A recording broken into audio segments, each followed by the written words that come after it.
Bismillahirrahmanirrahim. Assalamualaikum warahmatullahi wabarakatuh. Kami dari kelompok 6 ingin mempresentasikan hasil kerja kelompok kami yang berjudul Hukum Nun Mati atau Tanwin dan Mim Sukun, yang beranggotakan saya sendiri, Ibrahim, NPM 19 5012, dan teman saya Muhammad Dwi Saputra, NPM 19 5030. Langsung saja ke pembahasan.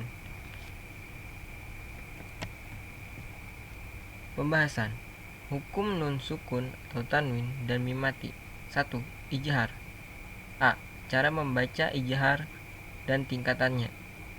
B. Sifat guna huruf nun. 2. Idgham bigunah dan bila gunah. 3. Iklab.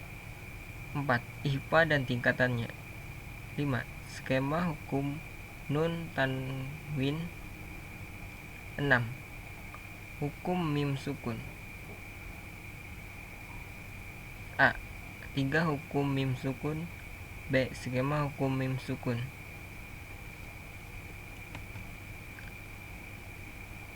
Hukum nun sukun atau tanwin terdiri dari 4 hukum.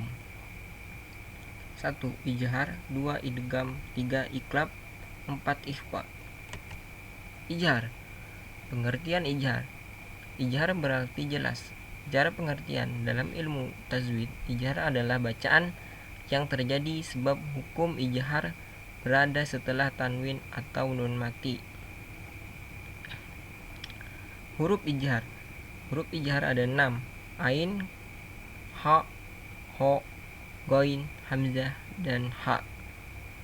6 huruf tersebut disebut huruf halqi karena tempat keluar dari huruf tersebut terletak pada tenggorokan. A. Cara membaca ijhar dan tingkatannya. Cara membaca ijhar: ketika huruf nun sukun atau harakat tanwin yang bertemu dengan salah satu huruf ijhar di atas, maka cara baca harus jelas. Suara nun mati dibuat jelas, tanpa dengung, dan sama sekali tidak samar. Tingkatan ijhar: dilihat dari segi jauh dan dekatnya kedudukan 6 huruf ijhar, maka terjadi 3 tingkatan huruf ijhar, yaitu 1. Ijhar a'la, ijhar yang tinggi atau kuat, yaitu pada huruf hamzah dan ha.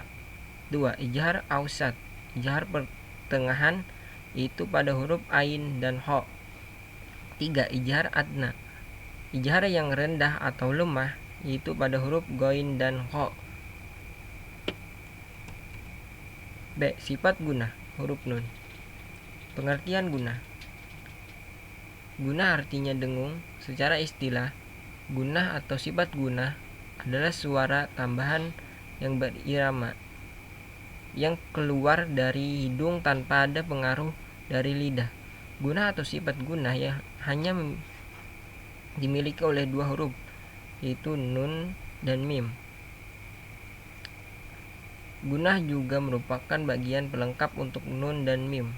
Gunahnya nun lebih kuat dari mim karena nun merupakan huruf asli gunah. Cara membaca gunah.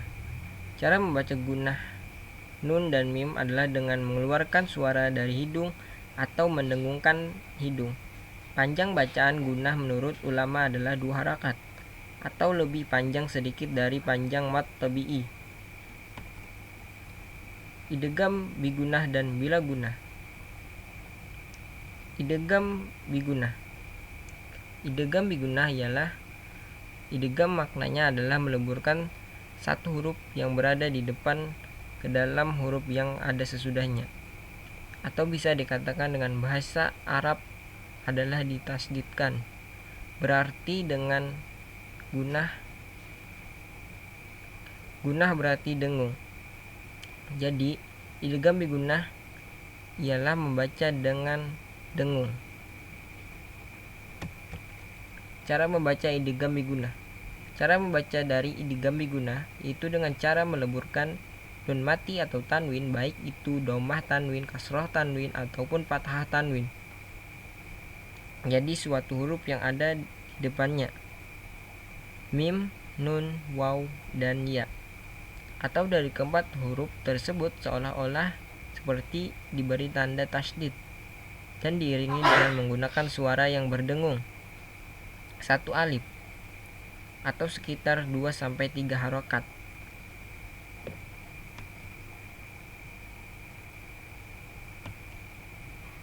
Idgham bila gunah. Pengertian hukum idgham bila gunah.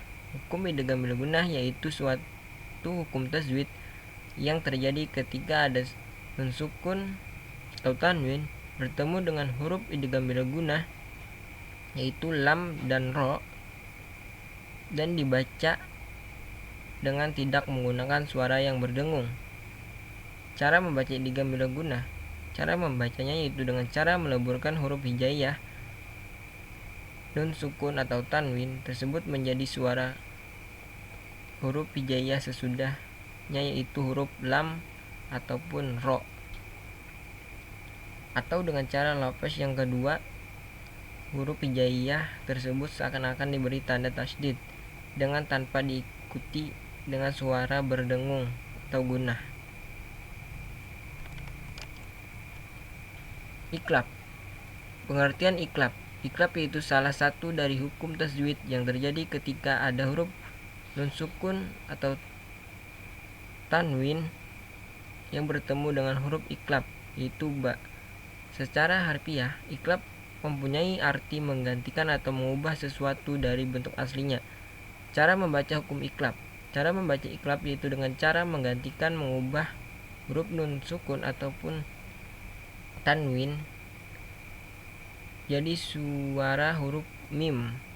Oleh karenanya ketika nun mati ataupun tanwin akan bertemu dengan huruf ba, maka bibir atas dan bibir bawah tersebut posisinya tertutup dan juga diiringi dengan suara dengung kurang lebih 2 harakat. Ihfa dan tingkatannya. Ihfa secara bahasa berarti